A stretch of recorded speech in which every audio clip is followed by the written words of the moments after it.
Calaroga Shark Media.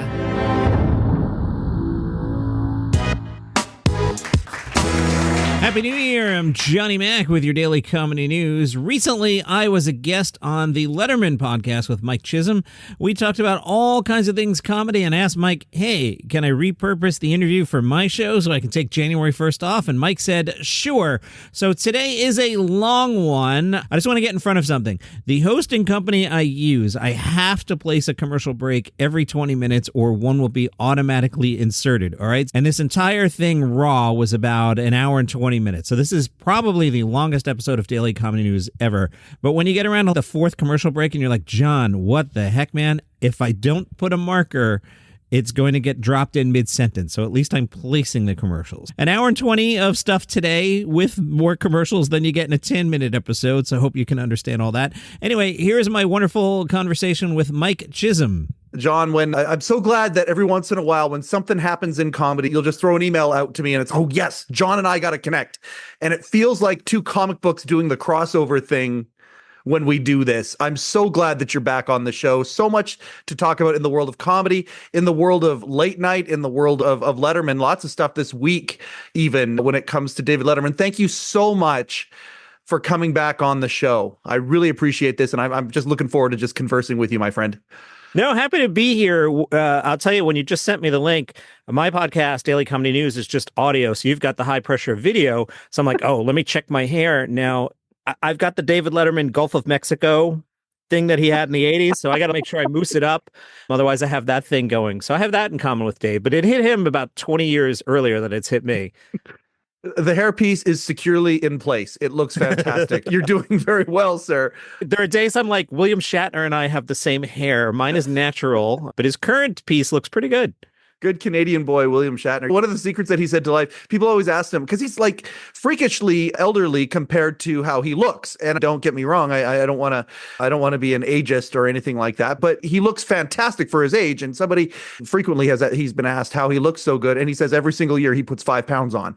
And that was because I think the 5 pounds smooths out some of the things that would be wrinkles otherwise. But no, this is great. How's Daily Comedy News going? I love your podcast. I cannot endorse it enough.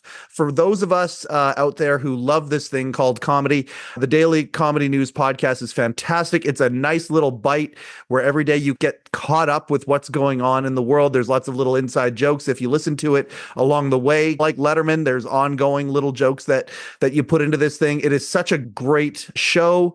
How's it going for you? You're 1,400 episodes in, something like that. Yeah, I've been doing it probably 5 years or so. I feel like it's really in a groove that I have my creative voice and where I want the show to be. The show comes out to the same length every day without me checking the clock. It's got a rhythm. In the A block, I do people you've heard of, Chris Rock, and then take a break, and then the back end do a little more esoteric stuff. Like I said, there's in jokes. We have a joke that's a year old now about Joe Coy, which might get retired. Swift joke. Yeah, the Taylor Swift joke. So just to catch everybody up, if you saw the Golden Globes last year, Joe Coy made a joke about Taylor Swift, and I've just turned it into a recurring gag. I'll set it up, and the audience knows it's coming, and I'll be like, I don't know if you remember this. One time, Joe Coy made this joke about Taylor Swift. Let's listen to it. And some audience members are like, will you stop? And other people are in on the joke. I actually have the joke shaved down to it's 4 seconds, but the 4 seconds sounds like an eternity because I've played it 90 times out of the last 365, but it's a good recurring bit. I like that kind of stuff. It's silly. Very much a Letterman. From the beginning, he always had these sort of things. And even up to the very end, I saw somebody commenting on one of Dave's most recent, it was either the YouTube, I think it was on the YouTube. And he was talking about Letterman and drummers. And when you watch the end of Late Show, the run of the Late Show the last few years, every other musical performance, as he would come out and thank the band after they were done, he would look at the drummer and say, hey, are these your drums? And it was just this thing that just kept going on and on. And people who... I get people who ask me, hey, what's up with the drum thing? And it's like that. And there's so much of his humor that has permeated everything that gets done right now. And a lot of people have talked about the idea that, oh, it's going to be lost. It won't be credited back to Letterman. Maybe not so fast. See what I did there? See what I did there with the not so fast? What you did. I almost missed it. I'm glad you said, did you see what I did there? That's, by the way, should be stricken from the record completely. Did you see what I did there? Is one of those phrases that I think has been used enough that probably needs to be stricken from the English language. Letterman launched a fast channel this week, and I thought that was really exciting news for me. I don't know. What did you have you covered that on the show already? I don't know if I heard it there yet. It depends when we air this. Yes. As we record this, no. But by the time people hear this, probably yes. I love time travel. So I'll just explain that production-wise, I tend to record the weekends in advance, and I think this story appears on a Sunday episode. Gotcha. Because, look, I deal the audience straight. I don't do this 7 days a week. I do it 4 days a week, and it's pretty predictable, and there are predictable events in comedy, like Netflix specials come out every Tuesday, or when is New Year's Eve this year? So you can pre-tape some of these, and as a creator, if something, I don't want to jinx anybody, but if somebody of note passes away, I run down to the basement and I put out a bonus episode. And it's appreciated how you do it. I love it. And it's predictably unpredictable when it comes to that, because it does stay spontaneous with the time. It's just like Letterman's YouTube channel. You can expect a clip every day. Sometimes those clips will be timed perfectly. Like, for example, when Wicked opened, here's the clip from when the cast of Wicked showed up and did a number at the Ed Sullivan Theater. And then sometimes it's just something that's funny from the show. And sometimes it is an extra clip comes out when somebody has passed away. And it's interesting how the folks who run Letterman's digital wing of Worldwide Pants, really at the end of the day, part of their job, Walter and his team, is obituaries. And you have that mantle as well, where the guard is changing. I think we talked about this last time with Newhart. I know we did off camera anyway. When some of these people are passing away, it's up to you to comment on it based on the brand that you're building. We're talking about the changing of the guard, and this teased me up perfectly because I did want to talk about Jay Leno. So when Jay had his eye patch incident, I teach a college class, and I was asking the students and just talking about Jay Leno, and one of my favorite students, he sits in the front row, he asks, "Who's Jay Leno?" And I looked at him and I said, "You just murdered me." Like, absolutely. And I stopped and I'm like, how do I explain who Jay Leno is? He hosted the Tonight Show before Jimmy Fallon, was my best answer. So that brings me to, it was just in the news. Leno was talking about why he stays in Hampton Inns and what went down. And he was pretty funny about it, explaining this was on Spike Feresten's podcast. And Jay was explaining that no, the mafia didn't come to Pennsylvania to find him and throw him down a hill, which once he pointed it out, I'm like, yeah, that you probably, if they wanted to get to him, they could get to him in LA. He's around. But I was thinking about this. So here you have a college student who has no idea who Jay Leno is. Now, Jay doesn't have the most generic face the way, say, if Stephen Colbert took off his glasses and passed me in the airport, I might not recognize him. Jay has a more of a character's face. Definitely. But that said, if he checks into a Hampton Inn at 1 a.m. in nowhere, Pennsylvania, there's a pretty decent chance that the person working is young and just goes, "Mr. Leno, you're in room 332. And he could probably check in as Jay Leno. Yep, absolutely. We just did an episode. Actually, I still got it on the desk here. We just did a review episode. We're talking about Carson the Magnificent because the Zemi book just came out after all that time. And we've been talking about Johnny Carson. And it's funny. It's almost like there's not a day that goes by where I'm like, you know what? Why we do this show, one of the reasons we do this show is because people are forgetting who Johnny Carson was, and he was the biggest star in the world, and people look at me so quizzically.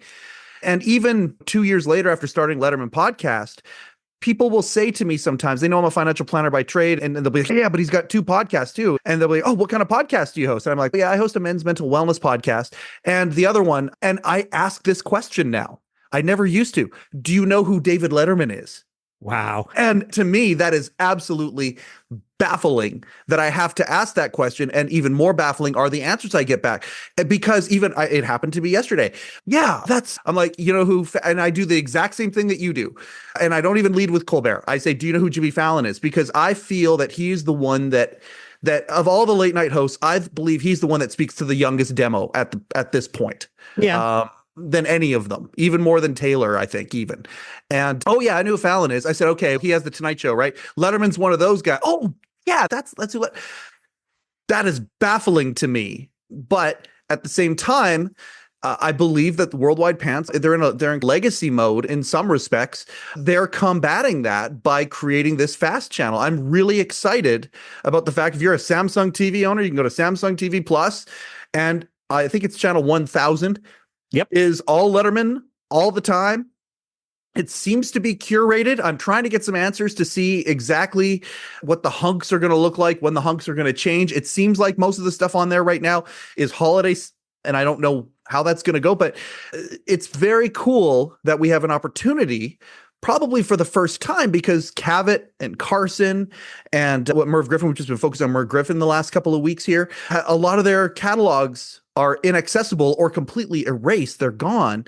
Here we have Letterman, who owns all of his own stuff, and they're going to put it out there. It's going to be very interesting to see how much of this new generation, who is a throwback generation, attach themselves and rediscover Dave's comedy. Yeah, I put it on during halftime of Thursday Night Football, and they were doing chunks of either pet tricks or human tricks, Yep. and they seem to be programmed in, I don't know, half-hour blocks of compilations of that. Yep. And I have a Samsung TV. I rarely use the fast channels, and I'm sure I will now more, both because my provider just raised their hiked their prices, and a Letterman channel. But as I was looking at it, same thing I talked about last time I was on, some of the clips were 1984 my Dave, and some were older Late Show Dave, and some spoke to me and some didn't. But it's interesting, how do you curate that 30-year career, and are things like Netflix part of it? Yep. And there's the late night sensibility, and the, other than the first year and a half, the Late Show grown up mature Dave sensibility. Yep. And they don't always mix too well. No. And it's funny, let's throw Don Giller's channel into this because he, in my opinion, has a very unique voice in how he decided to take his massive collection and assemble it and give it to us. And the idea, again, I went through Merv Griffin's compilation not too long ago because I was boning up for the episode where we focused on him. And you look at Don Giller and how he would take chunks of one particular topic or guest and then go from the entire run, some of which being, like Merv, for example, the David Letterman show, the morning show was Merv's first appearance, all the way up to Merv's last appearance on Late Show, shortly, fairly close to his passing. And you got to see, if you watch the whole thing, you get to see the evolution of things. And that is to me, that's a beautiful progression, and there's links there. But yeah, you're right. It's jarring when you see one clip from 84, something esoteric versus something that is created more for the masses, more pop music for the masses. And Late Show certainly didn't go as far as Leno did when it came to that, but he really did change the sensibility.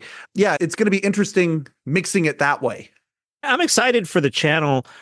I'm sure you recall, it used to be a cable channel called Trio. Yeah. And Trio at some point, was this the 90s, early aughts, dusted off the late night shows, and I think they were running them at 10 p.m. Eastern. And yeah, I would have had a TiVo then. Now I'm dusting it off. So early aughts probably. Yeah. And I was like, wait, I can just watch 1983 Letterman episodes? This was amazing. And I took them all in. So I like that it's there. The random factor of, if I tune in and I'm not into this guest, it's a little throwback. We're here in the age of on-demand and streaming, so a fast channel is a little bit retro. But how great that all this content will be surfacing again. Yeah, I'm really excited for it. And I hope that the people who love this thing that we love so much, which is comedy, I hope that a lot of these people will dive into this and take a look at some of the architects of what we have that is mainstay right now, Dave being, and the writers, of course, and all the producers. Like Dave is the first to say that it wasn't just him. He was the tip of the spear, but the support system and the team that he assembled behind him, how they changed comedy. They really did. And so it's great to see that. I hope that we can see more of some of this old content that we might not have seen before, and it gets utilized. But it's so difficult because of the red tape that exists, rights. How many of these things that we loved so much have changed hands from a rights perspective because this conglomerate has swallowed up this conglomerate, and now it becomes really difficult. Worldwide Pants is in such a unique spot because Dave owned his show. He owned his content, and it's a very unique spot that Dave has given himself in the industry. A lot of this estate stuff gets tied up in an absence of rules. So, for example, if you wanted to, I don't know, license a clip of Steve Allen for use on a video podcast that you're going to stream on YouTube, is there even a rule? Yeah, great point. Great point. Especially if you're talking over it and you're now repurposing it a little bit. Is there a rule? Is there not a rule? And are they going to? Yeah, that's and who gets paid? Yep. Yep. That's Very complicated. And as I talked about at the top, let me drop a commercial break in here so one doesn't get dropped in on you. Be right back with more of the Mike on the Letterman podcast. By the way, Dave won an Emmy. We haven't talked about that. Isn't that a neat thing how My Next Guest with John Mulaney won an Emmy? His current offerings are still current enough that they're being awarded things. I was very happy to see that. Yeah, it's funny. It happens to everybody. You start out as the counterculture, and if you put in your 30 years, you're the culture, and there's some new guy looking to take you down. Yeah, it was neat to see that. And it's interesting because My Next Guest on Netflix, and I wonder about the strategic value. I had a conversation with Morty not too long ago, and we were talking about the strategic value of, okay, we're going to put out a season, which is going to have a few different episodes in it, but then we'll put out a special one that is outside of the season, and it's titled differently even. And the Mulaney episode was specifically titled different. It wasn't in with the season with Miley and the other one, which it's escaping me right now, but it was its own, like it was a special My Next Guest with David, because John Mulaney's name was actually in the title of it as well. And that's the one that won the Emmy. It was a powerful episode, really cool. He's doing the Tom Snyder thing and getting the stuff out of John, the dinner with his dad. It was just such a powerful episode. I'm glad it was recognized. But then you got Dave O'Neill Brennan giving an interview that one of the best interviews I've ever seen. And then recently, have you had a chance to watch the GQ story of David Letterman and Zach Barron interviewed him? It was a phenomenal outing, I thought. I read the article, and I don't want to take over your show and start dragging you around, but I do want to discuss the part where Letterman talked about not being able to live up to Carson, and then talked about today's host and threw them a bone as if I think he may have caught himself on the fly, realizing like, oh, I'm going to sound like a jerk saying today's hosts aren't as good as Carson, which they're not. Let's all be real. No one is. Absolutely. That was Letterman's original point. Yes. But then he started talking about maybe some of them are as good as Carson. And I'm not here to be negative, but who could that even mean? Like, clearly Jimmy Fallon is not Johnny Carson. No. Colbert is doing something else and not trying to be Johnny Carson. So is Jimmy Kimmel today's Johnny Carson? I could maybe drag it up to Jimmy Kimmel's today's David Letterman, but I don't think Kimmel's today's Johnny Carson. Yeah, I heard that as well. And I don't know, he was talking about, like, when you think about somebody, because I listened to that as well, and I was thinking, okay, that's very interesting. Throwing them a bone is a fantastic way of putting it. But I thought about Johnny's skill set, and I've been down that rabbit hole for the last month, probably. I've been watching a lot of Carson clips, again, with the Zemi book and talking about that.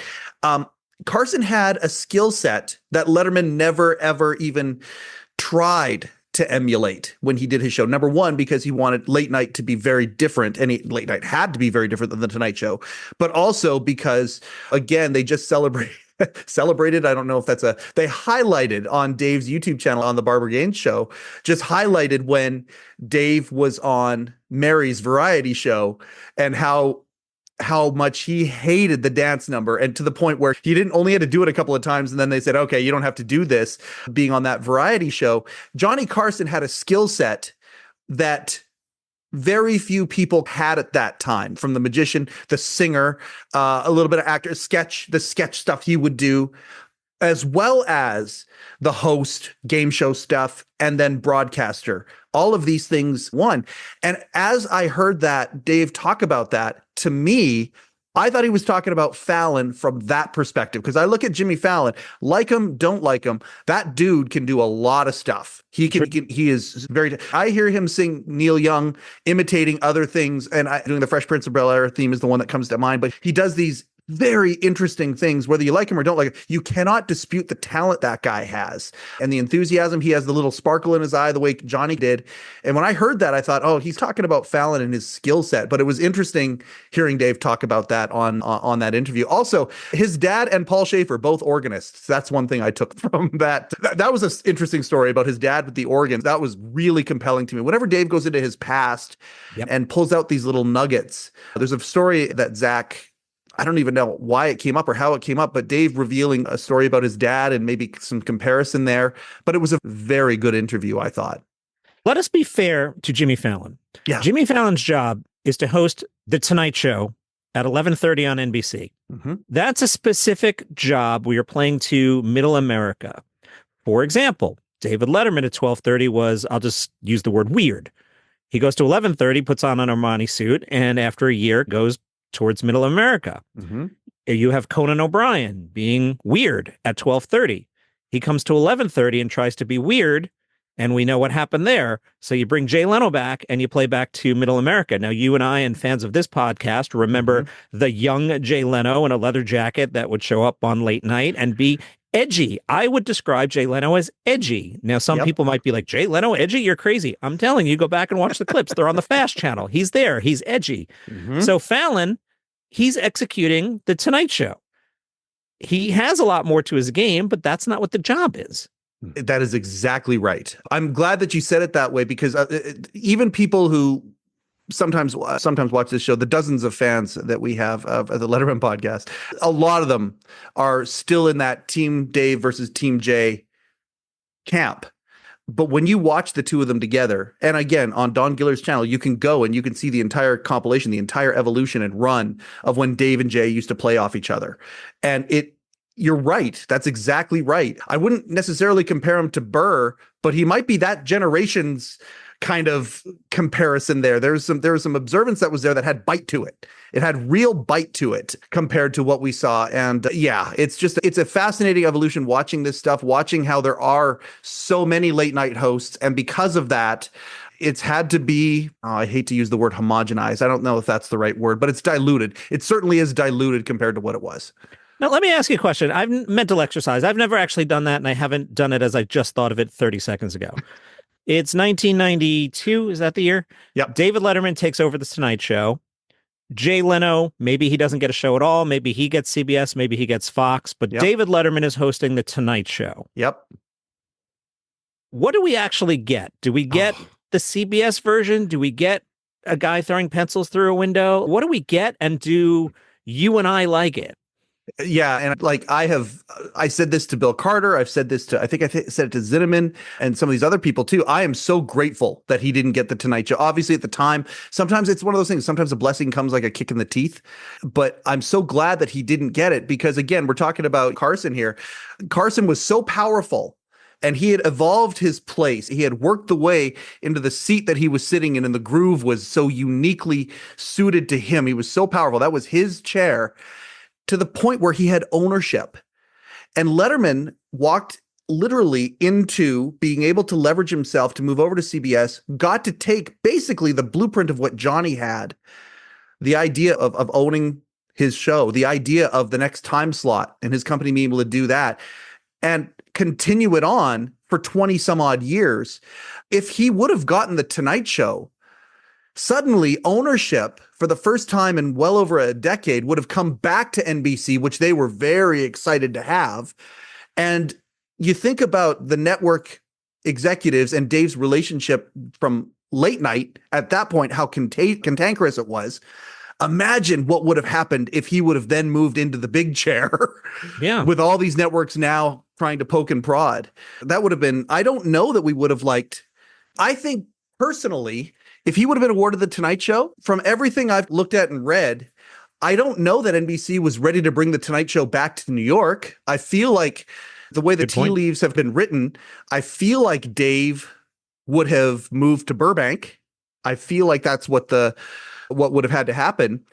To me, New York City is a character in Dave's show. I really think that's a huge factor. The Late Show set is son of the late night set. And if you're in Burbank, you probably wind up with something that looks more like, maybe not the purple Jay Leno set, but something more like that. Certainly lots of plants. Yeah. But all that stuff plays into it. I'll just repeat myself. A guy in sneakers versus a guy in an Armani suit, a guy sitting in front of a bridge silhouette versus a guy sitting on a set with a bunch of plants. These things do matter. Yeah, they really do. And tone is everything. And Dave is interesting in that GQ interview too. Zach is just incredible. I live vicariously. I don't know that I'm ever going to have the chance to have a conversation on camera with Dave. And I live vicariously through the people who do. I know the questions I want to ask him, and the questions that these guys ask him, that Neil Brennan did and Zach just did, they're asking him questions that I wouldn't ask him just out of respect. If I talk to him today, I'd want to talk about just current things that he sees. I wouldn't want to go into the past, because of the reputation of how he doesn't like talking about that stuff. These guys have the aplomb and the esteem that they're able to talk about this stuff. And to me, Dave is a New Yorker, but he was talking about, hey, Indianapolis, we're here. This is your hometown, right? And it's interesting. One of the things I want to ask Dave is, are you a New Yorker, or are you a hoser, or is it a Hooser, or is it a combination of both? Are you a new Hooser? It's interesting to me that he's doing press at all. Yeah. Was the GQ to promote the Fast Channel, or is that a coincidence? No, they talked about it, and it was in November that they shot it, and they did talk about it near the end. They did. So I assume it was to promote it, but also it feels like to me where they position Dave are in very specific spots. You think about Dax's podcast that he was on. You think about Neil Brennan's podcast, the GQ. That's a great, to me, if Rolling Stone hadn't gone through some of the, I don't know, in my opinion, I don't know, and maybe I'm way off on this, Rolling Stone isn't what it was back in the day when Dave was gracing covers and doing a lot of these stories with Rolling Stone. It's a different beast now. But GQ seems to still have that same, I would say the same thing with Vanity Fair, still seems to have that kind of tone and prestige. To me, those are the spots that they're putting Dave into to do press, with occasional lighthearted appearances here and there. But to me, it was very classy, the piece that they did. There's also, with the legacy media, there's a way you roll. So I do a podcast in my basement. I've worked for SiriusXM. I've been entertainment adjacent for 30 years. Yep. So if you do Rolling Stone, GQ, 60 Minutes, unless Mike Wallace is sitting around for you, you're not going to get, Dave, have you ever done crack? Yeah. That question's not going to happen. Yeah. Letterman's not going to do a random podcast, because he doesn't know that I'm not going to say, Dave, you ever do crack? Because what does he do with that question? He says no, and then the headline is David Letterman comments on whether he did crack, right? Exactly. So they don't want to do that at all. And I'm not at all suggesting Dave did crack. Let me be very clear. David Letterman has never done crack. No. My point is, he doesn't know that I'm not going to ask him that and an awkward question. Whereas the bigger brands, the legacy media, are more known, and it's both sides. It's, you don't even have to say, you're not going to ask Dave about crack, right? Like you just know, you invite somebody on your show. It's a friendly environment. My point being, us basement podcasters, we're lesser known. Yeah. So it's just not going to happen. Now, I would imagine in your case, you probably do have enough Letterman whisperers who could tell him, this guy's all right. He's not going to ask you if you, let me change it up, eat peanut butter and jelly for lunch. That's why they haven't had me killed up to this point. That's exactly right.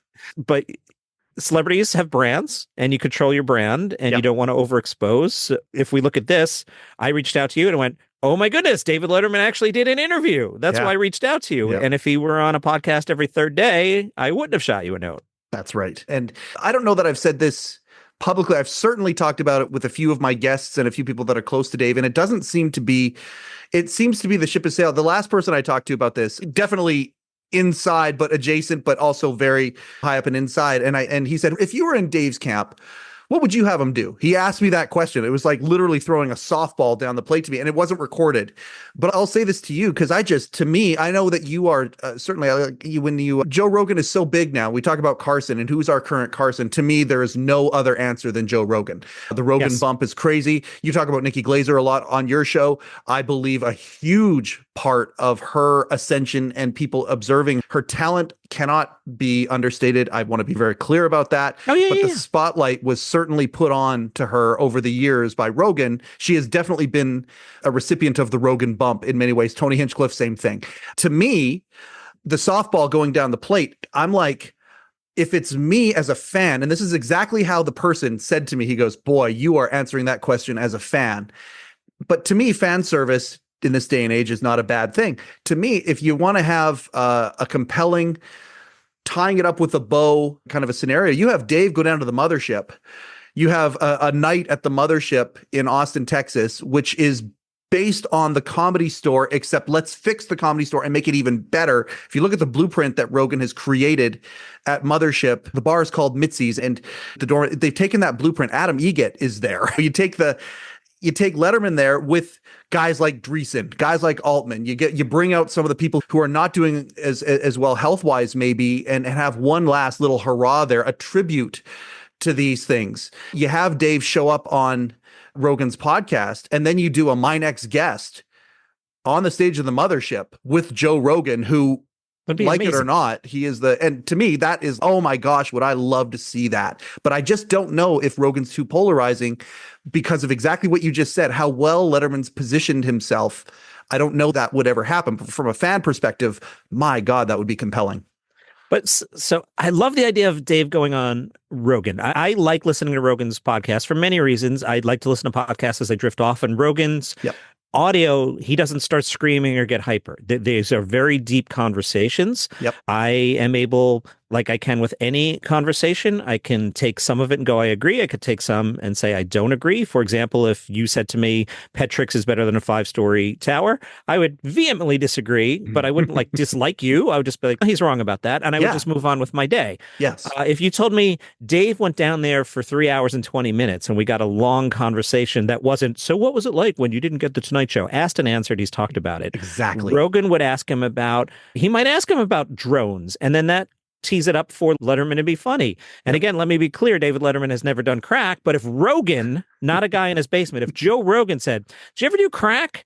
That would get comedian Dave Letterman to snap to and answer that with a witty remark. Yes. And that wouldn't be like an accusatory thing. You would get the comedy there because it's two people with a body of work who would have the respect of the language of comedy, and they are both celebrities.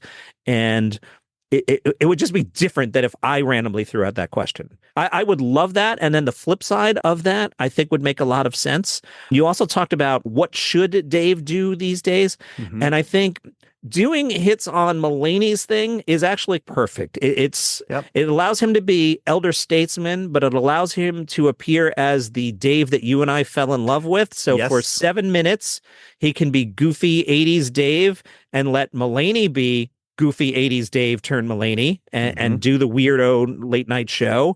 And Dave can show up and do 7 minutes and be fun and then go back to hanging out. Yeah, that's exactly. I think Mulaney show, and it 12 more. He's got 12 more coming. Is that the? Yeah, we don't know when or where or what it's going to be called, but yes, 12 more at some point. And that's going to be an event, right? Because the first six, eight, whatever it was, were very well received. Yep. So that raises the bar. So Netflix has to book a little harder because all eyes are going to be on this time. Now it's not an experiment. Now it's John Mulaney as a late night show. Have Dave back, because you know what Dave's going to do, and he'll do it well for 8 minutes, and then he can hang out further down the couch, which is just a wonderful phrase to say, right? That's very Carson, move down the couch. And it's great. We're all going to watch it. Yeah. And I think, okay, so Dave was on the first hunk. Why put him on the second hunk? No, because the idea of friends of the show, like we've got a little segment called Friends of the, you are one, you're going to be invited to one day. We'll bring in a couple of Letterman writers or people or whatever, and then a couple of friends of the show. And we all just we did our first one a couple of weeks ago, and it was fantastic. The idea that Mulaney is building friends of the show, and one of the friends of the show happens to be the guy who is the best ever at it. I think, again, I don't go the king, I go the Godfather. Okay, fine. Johnny was Don Vito, Dave is Michael. But to have these friends of the show come back on and have some fun again, that's old Carson, like you just said, like when Frank and Dean would come on and they would do this, or Rickles would come on. That, I believe, is something that John would certainly want to add as an ingredient to what he's doing, in my mind anyway.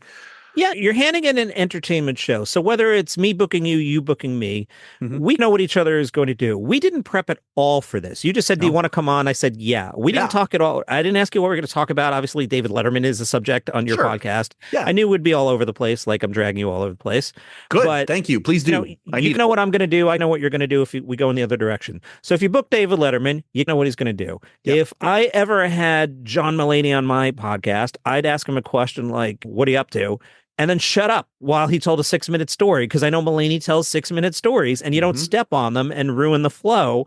You let him get to the punchline. And that's back to, and I teach this at my podcasting companies, I teach this to hosts, and it's called Johnny Carson theory. And when you have a good guest, shut up and let them tell their story. My oh my, we're having some fun now, and we're making money today with all these commercial breaks. Look, it's a long episode, and as I told you at the top, if I don't do a break every 20 minutes, one gets dropped on your head mid-sentence, and that's worse than this. Hey, let me make a couple bucks, and I'll be right back.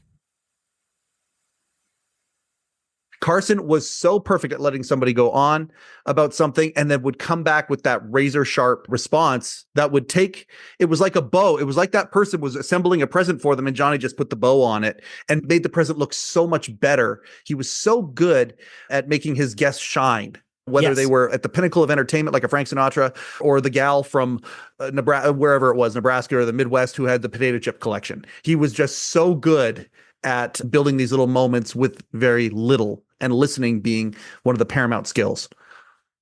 And then we see in the GQ article where they brought up the abrasive David Letterman from the 80s, where his rep was not a good interviewer, not a safe harbor. You might go on there to promote your movie and get attacked by this cantankerous host who doesn't want to do guests and just wants to throw stuff off of a 5-story tower. He did evolve into a really good interviewer, but the early Dave almost had no time for celebrities and would rather have the wacky guest that showed up at 1:15. Yeah. And he was nervous. You watch some of the morning show clips and he's nervous. And I love watching his interactions with Tom Snyder. I really got into that. Earlier in the year, we had Tom's daughter on. And so I went down that rabbit hole big time. And I've been down it many times before. But one of the things that Tom Snyder is, he would call people kid. And he used to call that to Dave. He'd say, "Oh, it's okay, kid." Watching Dave and Tom talk during the morning show era was very interesting because you could just see reverence, but also nervousness that he had. And then we have been able to, this is the wonderful thing about these legacy, the very, very few legacy entertainers that we have seen, we've been able to see their evolution. Whereas now he completely switched the volume switches. It used to be that the right equalizer was turned up all the way, the goofiness, the esoteric stuff, the observational with a twist stuff. And now it's still there, but it's turned down, and the interview was down. But now the interview, what's Dave doing now? He's doing the Tom Snyder thing. He's doing the long form and making someone like me, who's 48 at the time it's recording, give a damn about Billie Eilish. And I do. And my gateway, I get it. I'm a music guy. I'm a huge music guy. And about, I don't know, a year and a half ago, I was listening to one of Billie's songs. It just come on. And instead of it just being in the background, I get it. I'm a fan. I'm a huge fan of Billie Eilish now, the way I was with some of the bands that I loved growing up. And the gateway to that was Dave introducing me to her. And it's interesting watching that happen. And I'm so grateful he's still doing it. I'm so grateful he views retirement completely different. I loved when Zach talked to him about that. Al Franken, right before Dave retired, he came on for his last, Senator Franken came on and said, before you go off and become an eccentric recluse. And I think we all thought that was going to happen. And he's 100%. Done anything but that. And the beard kind of screamed eccentric recluse. Talking about Tom Snyder, there's a guy that if we had an alternate timeline with technology, the headline in 1982 would be Tom Snyder starting a podcast, and he would have been really good at it. Let him talk to somebody for $320. Yep. Yeah. Oh, good. That is a fantastic point, because he would be able to take long form anywhere. Again, like you said, makes it a little dangerous. He wasn't afraid to talk about anything. He was a big man. He was not afraid to talk to people, ask them the hard questions, wasn't afraid to say, "Hey, buddy, I disagree." He wasn't like Rogan in the sense where Rogan doesn't. He shows interest. He's engaged. He's very well read, but he doesn't show a ton of emotion, where Tom brought that to the table. And I love that about him. I love the emotion that he would bring when he was talking to people. I think Cavett would have been a great podcaster. Bob Costas would have been a great podcaster. Mm-hmm. And they're all doing shades of the same thing. Long form, deep interviews without a clock. It's what people want. I understand the algorithm and what the algorithm wants to make technology sticky, to keep people looking at it and whatever and have them tune out. I understand that. But I think the reason that the biggest podcast in the world and many of the other runners up are long form. And Dave, during the press conference when they brought Tom over, one of the ways he introduced him was he said, "I was one of those people that probably watched 80 to 85% of all of the first run of the Tomorrow Show." No VCRs back then. He was so long form, and radio, of course. Your background's radio as well. So yeah, I'm really glad that long form is, I think, and not to get political because I don't have a dog in the fight, I'm Canadian. So all of my tidings and opinions have maple syrup flavor attached to them. I believe the last election had to do with long form versus sound bites down in the States. I really do believe that long form will win the day because it's what people are craving. People want this exchange where we are present and the conversation will win the day. That's why stand-up is so big right now. You have somebody who's up on stage for an hour, not being interrupted, and the beginning, middle, and end of these presentations it's leading to bucks. It's leading to commerce. It's been a big year this year. We're at the end of the year while we're recording this thing. I want to ask you, I don't know if you've actually released the list yet and when you're going to release the list, but you constantly talk about on the Daily Comedy News what's going to be in the top 20. And I'm super curious how your list is forming. Is the list done? Are you ready to go? Is it close? The list starts on, so this is the list of top comedy specials of the year. It starts on January 1st. I open up a new note, and as I watch comedy specials, I rank them. So I was joking, somebody's got one coming out like January 8th, and I'm like, that's going to be the number one special of the year at that point. Yep. And then the next one is either higher or lower, and I rank the specials. And I'm going to record it after Ronnie Chang comes out because Jason Zinnemann from the New York Times, he has that as the number one special of the year. So if he's got it at number one, I'm pretty confident it's got to be in my top 20. But back to Zinnemann. So I've been talking about this a little bit. Yep. Now, before I get letters, everybody listen to what I'm saying before I get letters. Our audience actually throw darts. They don't send letters. Our audience throws darts. So anyway, continue. All right, everybody, I'll say something and I'll ramble for a second to let you think about it. Who is the comedian of the year, everybody? Okay, who's the comedian of the year? Now, I'll let everybody think about that. I'll ramble for a second.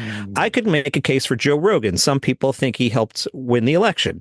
I can make a case for Tony Hinchcliffe. Some people thought he had cost someone the election, and Kill Tony's pretty popular. I can make a case for Nate Bargatze, who has a Christmas special out and a Netflix special December 24th before the end of the year, and everybody loves him, and he sells out arenas. So Jason Zinnemann named Nikki Glaser. And this is where I fear the letters that, you just hate women. I don't have two daughters. Nikki killed at the roast, but I don't think her HBO special, the critics seem to like it, but I don't see that it had a big impact. I didn't see buzz on it. Even the week after her special came out, people were talking about her on the roast, and she had probably the set of the year at the roast. Yeah. And the roast is probably going to be number one on my list. And I've been open about that. And unless Chang knocks it off, I have things like Attell are way up there. But the roast was just amazing television. Anyway, so Zinnemann, who has Ronnie Chang as number one, maybe I won't agree with him because he gave Nikki Glaser Comedian of the Year. As I've said on my show, Jason Zinnemann knows more about comedy than I do. I dip my head in respect. Bow to the supremacy of Zinnemann, absolutely. 100%. But I personally am not feeling it, and I would personally put Nate as number one this year. Oh, and Mulaney is definitely in the conversation as well. Mulaney should be in the conversation. Gaffigan should be in the conversation. Anyway, that was 3 minutes of me saying that I may not agree with Ronnie Chang. Yeah, this is why you are a friend of the show. This is the stuff I love hearing your opinion on this stuff and being able to like the one thing about Bargatze. Okay, so when you say the comedian of the year, it's a subjective topic anyway, because if you're picking Glaser, you're picking Hinchcliffe, you've got people who have polarized. They've done what some of the comedians in the past that would have been called controversial. In the 80s and 90s, there are controversial comedians that kind of came along. Was Sam Kinison at the zenith of his career, was he the comedian of the year? If he was, and he very well may have been at the height of when Kinison was doing what he was doing, he was dividing a lot of people. He was not the family comedian. He was not the person that the whole family would sit around and watch or listen to a record of.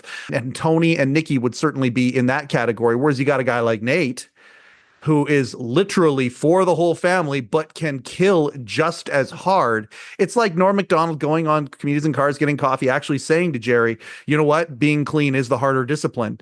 Now, I love Jerry, always have. Norm Macdonald has such a special place in my heart. Do I let my 6-year-old granddaughter watch Norm? No, not unless he's on Letterman. Then maybe. So I like Nate. I can see why you would say Nate. Oh my gosh. I think the worldwide appeal that he has, I watched him that week when the roast happened. I was in LA And I saw David Letterman interview Nate Bargatze at the Ricardo Montalban Theater, which was laced with rich Corinthian leather, by the way. And Nate is he's one of these guys who you can tell is so dedicated to his craft, partially because of the things he could say but doesn't say, because he wants to stay in that lane. He's an extremely talented and the heart that he has. I can totally see why you'd say Nate. That's a great answer. For me, it's probably Neil Brennan. Neil Brennan's special this year, I absolutely loved that special, and I love what Neil is doing. He's probably my personal favorite. But when you're going to go and say, okay, who's the comedian of the year? Nate Bargatze, I think, is a phenomenal answer. And like you say, this is all subjective. Like, I'm not looking to arm wrestle Jason Zinnemann or you're wrong. Neil Brennan's not the comedian of the year. It's all subjective. Whatever you found funny, whatever somebody found funny, it's all good. It's just a list. I'm just pre-taping an episode because I don't want to work Christmas Day. That's all this is. I love that you have the roast as number one, because would people necessarily gravitate to that towards a comedy special?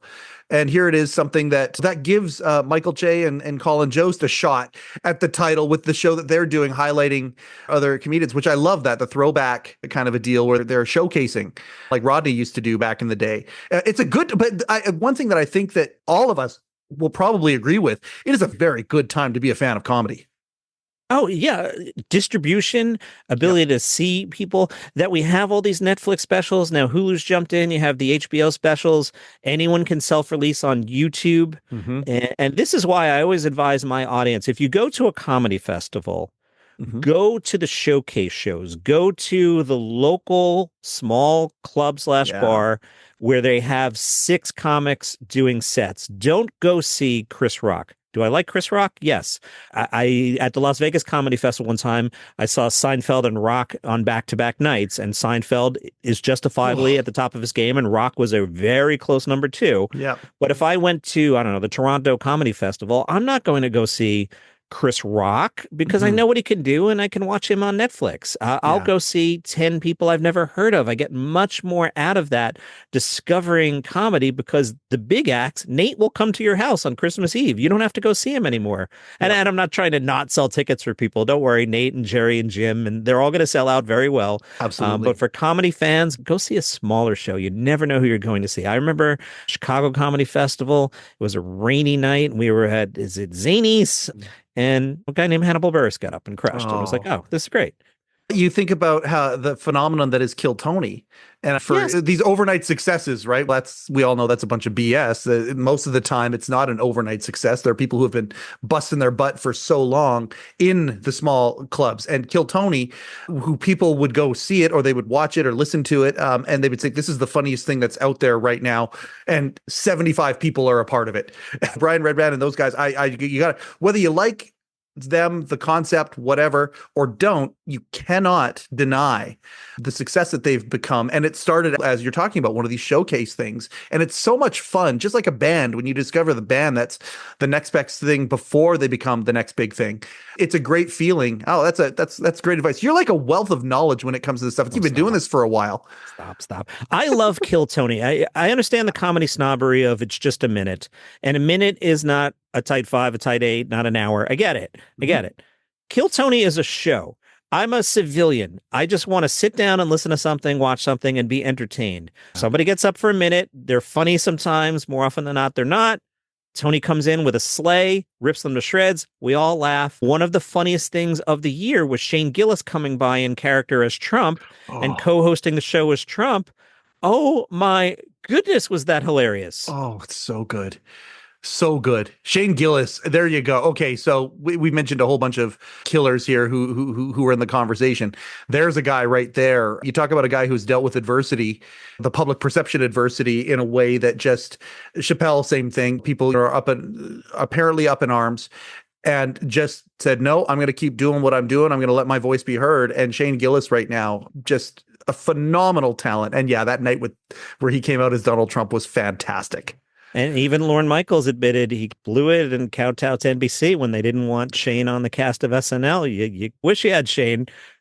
Here's another reason why I love your show so much. When I read one of the quotes, because I follow this stuff all the time and I see stuff online. And recently, though, Lauren he did the same thing in my mind that what he did with Norm Macdonald a little bit. He passed the buck over to the network, and you caught it too, and you talked about it on your show. I love that you catch some of these things and throw that out there, because he blamed it on NBC with Shane Gillis. My old mentor, a guy named David Bernstein, taught me this many years ago. I was the assistant program director at WR New York. Dave was the program director. And he was teaching me the concept of Steinbrenner, meaning George Steinbrenner. So anybody who is familiar with 80s Letterman knows who George Steinbrenner is. I won't have to explain. And he said to me, sometimes George calls you up and go, hey, I signed a player and he's now the left fielder. And your job as the manager is to make that work. And then you can go back to your office and you can throw a rock against the wall and be mad that Steinbrenner's interfering with the plays you would have called and the team you would have had. But your job as the manager, you're going to play this guy because the owner said so. Even if you're Lorne Michaels, sometimes you got to play along with the network. We all have capital that we can use. Is this a battle you want to fight or not? So is Lorne going to use his capital to defend a guy that had been announced on the cast 2 days earlier and take on the network for that, as opposed to say, I don't want to name names. If somebody on the current cast did something, and I don't know what they would have done, and NBC was like, oh, we should get rid of so-and-so, maybe Lorne goes to bat for somebody who's been on the show for several years, a little more than using the political capital against, all right, we announced this guy, nobody knows who he is, whatever, we'll just pick somebody else to be in the cast, whatever. It wasn't a big deal. Shane Gillis wasn't yet Shane Gillis. Yeah, that's a very good point. That's where it differs from Norm. This is the current anchor of Weekend Update. And this is happening where Shane at that time. Yeah, so that's a very good point. And let me drop another break in here. Be right back with more with Mike Chisholm on the Letterman podcast.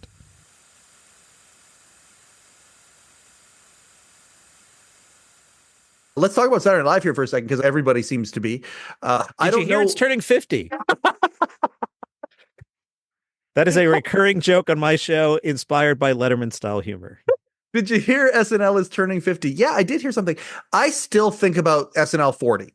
I thought SNL 40 was one of the greatest, even though it was, some people say how long it was. Yeah, guess what? It's 40 years, and it should be. And let's highlight everybody before they start passing on. And in that 10 years, a lot have. So I will always voraciously defend SNL 40. But boy, SNL 50 has a lot to live up to because of that. And I can remember in high school when the SNL 15 anniversary, the primetime 15 anniversary happened, and how much I loved it, and how being just in high school and seeing some of the stuff from the Chris Guest, Marty Short era that I hadn't seen before, because there were no VCRs at that point as an elementary school, and my cast was the Dana Carvey cast. So seeing some of this stuff, and these anniversary shows were incredible, and they've just gotten bigger and bigger and bigger. SNL 50 is going to be, it's February, right? Comes out in February? I think it's February that it's coming out. And apparently they're inviting everybody back again. Apparently they're going to do the same thing that they've done in the past. What a high wire act Michaels and company have. So I have questions for you. Let's work this through. Let's start with the credits. Yeah. Do you have Daryl Hammond do Don Pardo and announce 200 names? Like, how do you even handle the credits? How do you handle that? Who gets to say live from New York? Do you go across the eras? So it's somebody from the original cast and Eddie Murphy and Will Ferrell and Tina or somebody and Bowen Yang. Like, how do you handle that? Yeah. Who gets to say it? Like, or do you give the honor to one person? Do 200 people come out on stage and say, like, how do you even produce that show? It's one thing to be like, okay, Gary Kruger stand in the back. That's fine. And we understand that part of it. But what a show that's going to be, and an absolute must watch. Absolutely. And Lauren, whether you don't like, I think SNL is suffering from a little bit of what's going on in the culture here. I've jokingly called, again, the American election, the Bud Light election, where you've got this sort of, just like with Bud Light, you've got a sort of silent majority that sits there. And when something happens, they react. I think SNL has been trying to figure out its tone as to what should we be putting out there. And I think this season, because I mean, it's SNL 50, and the ratings are at a place where it's okay. Is the tone exactly what everyone is looking for? Because the ratings have been soft. I don't think SNL 50 is going to be soft, by the way.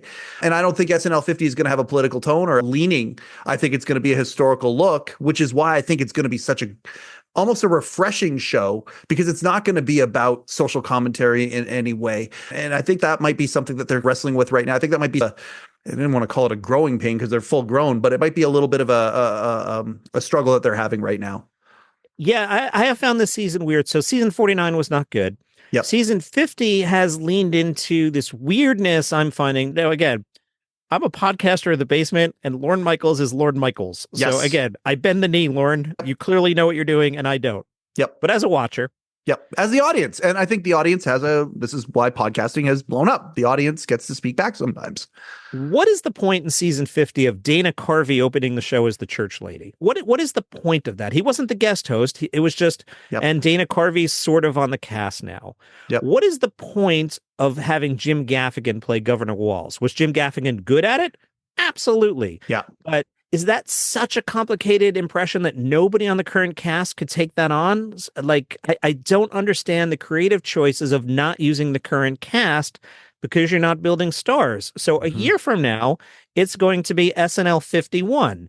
Do you still have Jost and Che? Do you still have Bo and Yang? And if you don't have those guys, you're in a rebuild year off the big celebration. That could get ugly really quick. Yep. The breakout star next one might possibly perhaps be Marcelo Hernandez, but I also feel like he does a one-note character and the same character shows up. Yeah, Marcelo's funny, but let's see if he can evolve or whatever. Sherman's my girl. I love her. I think Sarah Sherman is fantastic, but so let's put her in some sketches. Yeah, exactly. You don't want the last thing you want is to be on that show is the Chris Rock there for 3 or 4 years or whatever. And I loved Chris when he was on the show, but then he goes and does the HBO thing. What was his big special? I was going to say Raw. That's Eddie Murphy. Chris Rock's was Bring the Pain. Was it Bring the Pain? It was Bigger and Blacker. Yeah. And he leaves SNL and suddenly, oh my God, look at the guy. You don't want to, if you're producing that show, you don't want to have too many of those people. You want those people to pop like Eddie Murphy did while they are actually on the show. Yeah. But yeah, it's a fantastic time to be looking at all this stuff. Gosh, you and I could do this effortlessly, and I love that. What haven't we talked about? What were some other things that we we haven't talked about David Letterman. Isn't this a David Letterman podcast? He was pretty good. I don't know if you've ever seen his show. You would like it. I'll check it out. I said, I got to go get a Samsung TV now. I wonder if, because on the YouTube channel, I've had a couple people reach out to me and say, hey, it seems like on YouTube, they did this experiment a couple months ago where if you looked at the Letterman YouTube channel, there was a live tab and you could just click it and it was going through a lot of these clips, many of which hadn't gone on. I wonder if that was a test pattern or a test balloon, I should say, for the Fast channel. It's going to be interesting to see if they put those back on YouTube again. I don't know if it's an exclusive thing with Samsung. I don't know if some of these could Roku now also say, oh, Samsung did it, we're going to sign a deal. I don't know if it's exclusive. I didn't see that word in any of the press releases this week. Did you? No, I didn't. That they gave it channel 1000. Says something to me. I know when I was at Sirius, what channel number you would get would be a massive discussion. You have no idea what a big discussion is, what channel number you get. Really? Notice Howard is channel 100. 100 and 101, Howard. Yeah, and I know that as a Canadian that doesn't even have Sirius, and I know that. Yeah, so that was a discussion as opposed to what's the next available channel? Okay, Howard 134. Yeah, so that was a thing. So that it's channel 1000 makes me think that it's some sort of showcase for the Samsung TV product. Yep. So I have a Samsung TV. There's a button on the remote that will take you to those channels. The only time I ever use it is when I accidentally hit the wrong button and that comes on, and then I'm an old man. It takes me half an hour to figure out how to get out of it. I wanted to get on my PlayStation, damn it. Yeah. And last night I was trying to get to the Letterman channel and I got to it and I had trouble getting out of it, but they did have it showcased in their big advertising carousel. Yeah. So maybe they're trying to draw more attention to using those service because there is money in advertising. I don't know who sells for them, but as I tell my college students and my producers, the answer is always money, right? Yeah, I do agree with you that there's a legacy point to this because I've dealt with people in the Hope Estate, the Cavett Estate, and in those two cases, there are definitely legacy parts of, let's keep the name out, the Carson Estate as well. Yeah, absolutely. And you and I have talked to all the same people who I'm referring to here, and it's not a secret. I'm not like, oh, don't tell anyone who we were, but Jeff Sotzig, nobody knows who that is. But we've talked to those guys. So I think there's a legacy play here, but fast channels, you can't skip the ads. So let's make some money. So I don't know, but that it's channel 1000 isn't an accident. Yeah, I agree. I totally agree with that. Also, but before we finish too, and I know it's an interesting kind of segue back, but you think about Legacy, who also has a fast channel, is Conan O'Brien. He was there before hosting the Oscars this year. Really excited about that. But at the same time, that guy he's having a tough week, and I just want to throw a shout out to Conan O'Brien right now. I can't even imagine what he's going through, losing his parents this week and within days of each other. And I'm really glad that he's hosting the Oscars. I love Conan. I've always loved Conan unabashedly, and I think it seems right to me that he's going to host the Oscars. So we want to throw love out to him. Very much so. I know both of us feel that way. But Conan hosting the Oscars, I love that Kimmel did it. I think it's a Carson. I love that Letterman did it, of course, naturally. Love that Dave only did it once, even though people say it was a disaster. It was not. It was actually really good. Then they started immediately creating the narrative that it was a disaster, which I think is charming and very Dave. But I believe Conan, this is long overdue. He killed it at the Emmys before. I'm excited about Conan doing the Oscars. How about you?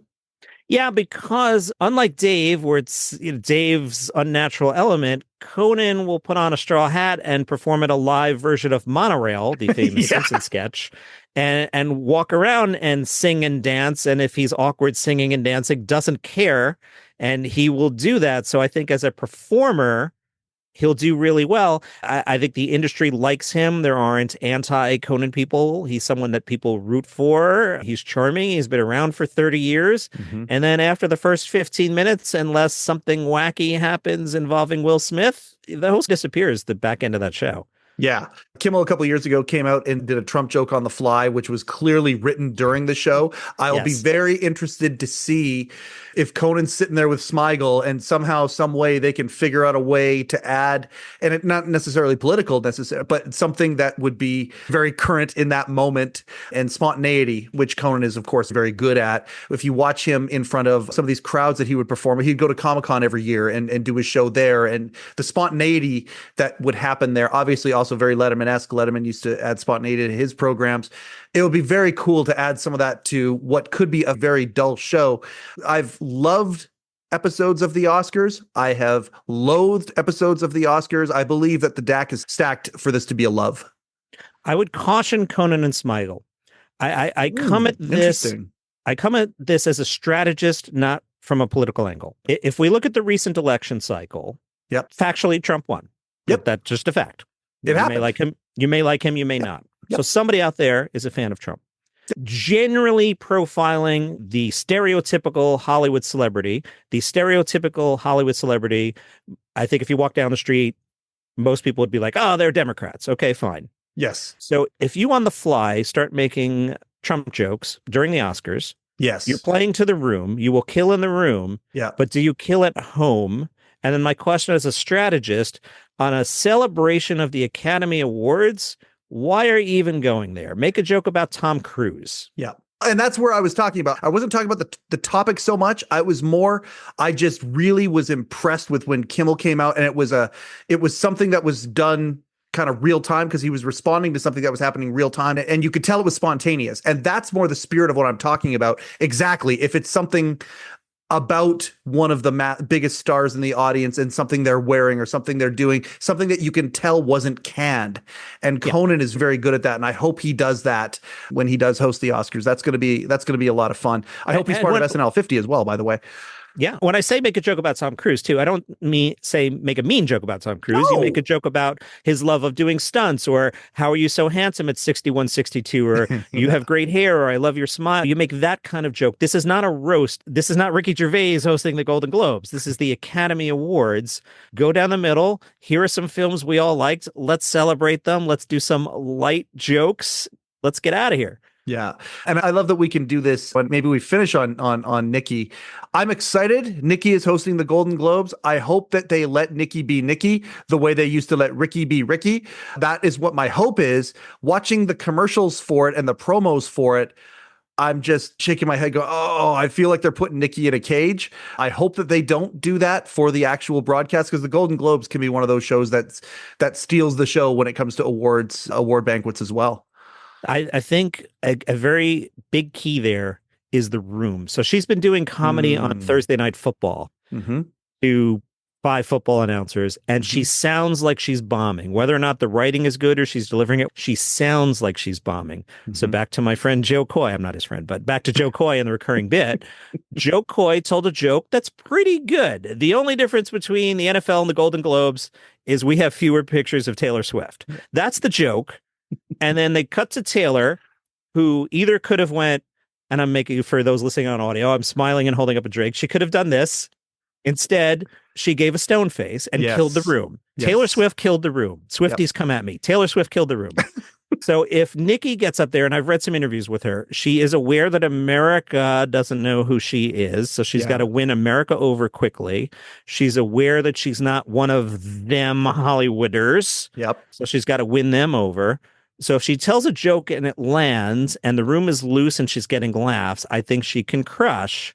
But if she runs into an audience like the Thursday Night Football crowd, it could be a challenge for the same reason it was a challenge for Joe. Yeah. I think she's going to crush. Oh, I love hearing you say that. That gives me the goosebumps. I hope she does.